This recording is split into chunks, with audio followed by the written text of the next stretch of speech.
The Fifth Element wasn't just a sci-fi movie, it was chaos in couture. A neon-soaked fever dream where flying taxis dodged missiles, alien opera made you cry, and a girl in orange straps held the key to saving the universe.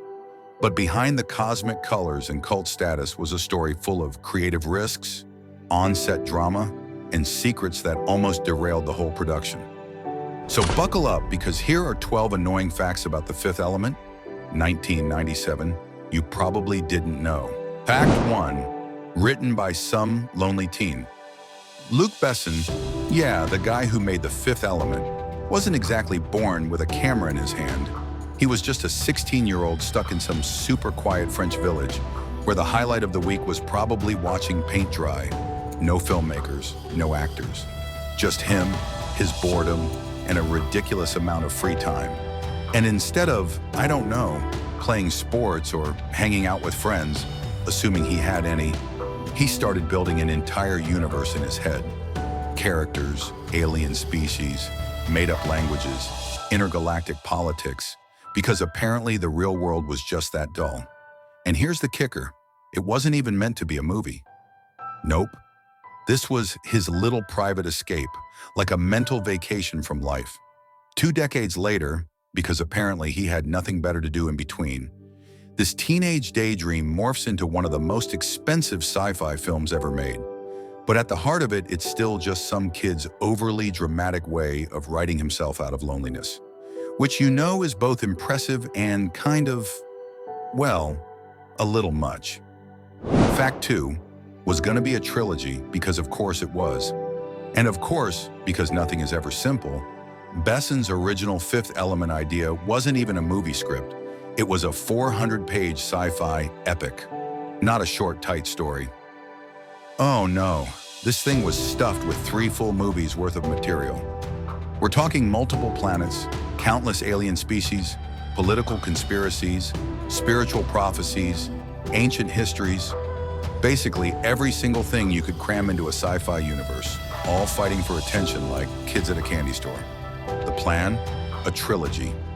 Because naturally, when you're a teenager writing in your notebook, why stop at 1 movie when you can make 3 that no one asked for yet? But then reality came knocking. The studio read it and basically said, yeah, we're not paying for that. And also, what is even going on here? Too weird, too expensive, too much. So Besson hacked away at it until all that was left was, wait for it, the middle part. Yep. The version we all saw in theaters was literally just the center slice of a much bigger pie that's still sitting in some old notebook somewhere, probably next to a list of cool alien names and rough sketches of laser guns. Fact 3. Bruce Willis wasn't the first choice. Mel Gibson almost played Corbin Dallas, but Besson had doubts. Gibson's serious, brooding energy didn't match the tone he wanted. He needed someone who could handle chaos, but still crack a smile. Bruce Willis said yes, and everything clicked. He brought charm, humor, and a kind of exhausted heroism. Gibson would have made it darker. Bruce made it fun. Fact 4. Gary Oldman didn't even read the script. Gary Oldman didn't audition. He didn't chase the role. He barely even read the script. He took the part of Zorg as a favor to Besson, who had helped produce his film Nil by Mouth. Oldman later admitted he didn't really understand what the movie was about, but that didn't stop him from delivering one of the most bizarre and memorable sci-fi villain performances of the 90s. He hated the movie. Fans didn't. Fact 5. 8,000 women auditioned for Leelu. Over 8,000 actresses tried out. Some were rising stars, some were already famous. None of them felt quite right. Then Milla Jovovich walked in. Quiet, mysterious, almost alien. Luc Besson knew instantly this wasn't a performance. She just felt like the future. She wasn't the biggest name, but she had the presence, and that's what made Leelu unforgettable. Fact 6. The diva was his wife. Until she wasn't the iconic blue alien, Diva was played by Besson's wife at the time, actress Mai Wen. But while she was on screen saving the world with her voice, off screen, Besson's heart was drifting toward Milla Jovovich. By the end of filming, Besson had separated from Mai Wen and was in a relationship with his lead actress. No headlines, no scandal, just quiet heartbreak, visible if you look closely in the final cut. Fact 7. Leelu's language was real, because English wasn't enough.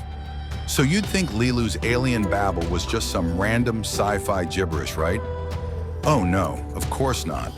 Luc Besson had to go full overachiever and create an actual language. We're talking over 400 words, its own grammar rules, the whole let's pretend we're Tolkien treatment. And because that wasn't extra enough, Milla Jovovich helped develop it, because apparently she didn't have enough to do memorizing actual lines. But wait, it gets sappier. Besson and Milla didn't just invent this language for the movie, they started using it to write love notes to each other on set. Yep, imagine being on a massive film production and your director hands you a note that basically says, "You're cute," in made-up space talk. Every single alien word she says in the movie, totally fluent, totally intentional, and apparently romantic, because nothing says space opera like a secret couple's diary hidden in the dialogue. Fact 8. Milla did her own stunts, because why make life easy? Here's the thing, most actors in big action movies have stunt doubles. It's safer, faster, and sane. But Milla? Nope. She decided she was going to train in martial arts, master wire work, and learn full-on combat choreography, just so she could personally get kicked, punched, and thrown around on set.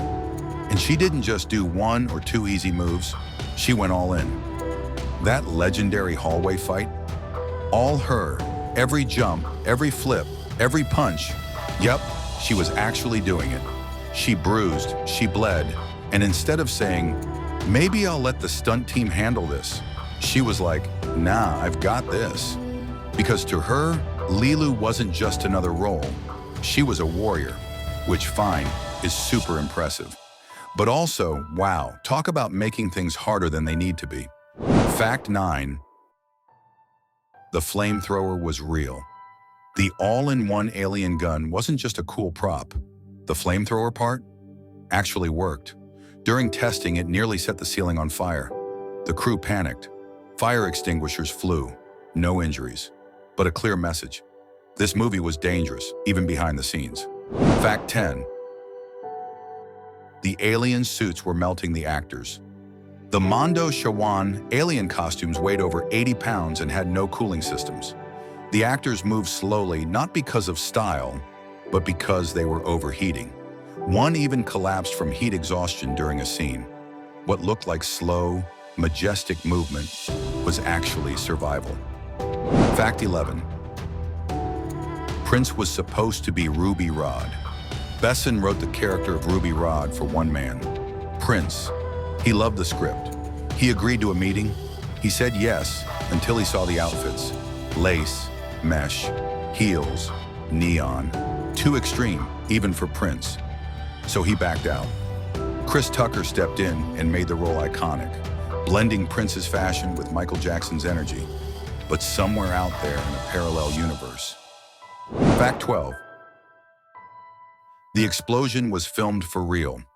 When the Divas concert hall blows up in the film, there's no CGI. That was a full-scale, real indoor explosion. No retakes, no miniatures. One take only. It was the biggest indoor detonation ever captured on film at the time, and it went off without a hitch. That wasn't just movie magic. That was the real deal. The fifth element didn't follow the rules. It bent them, broke them, set them on fire. Critics didn't get it, but fans turned it into a cult classic. Not in spite of its weirdness, but because of it. From opera aliens to flame-throwing guns in space fashion that made no sense. This film was a wild, creative risk, and it worked. If the fifth element still lives rent-free in your head, tell us your favorite moment in the comments, and let us know which legendary film we should dive into next. Because in a world full of rules, the fifth element just lit a match and let it burn. If you love diving into the wild behind-the-scenes chaos of the fifth element, make sure you hit that subscribe button for more untold stories from the movies you can't stop thinking about. Drop your favorite fifth element moment in the comments and tell us which cult classic you want us to uncover next. Your next favorite deep dive might just be one click away.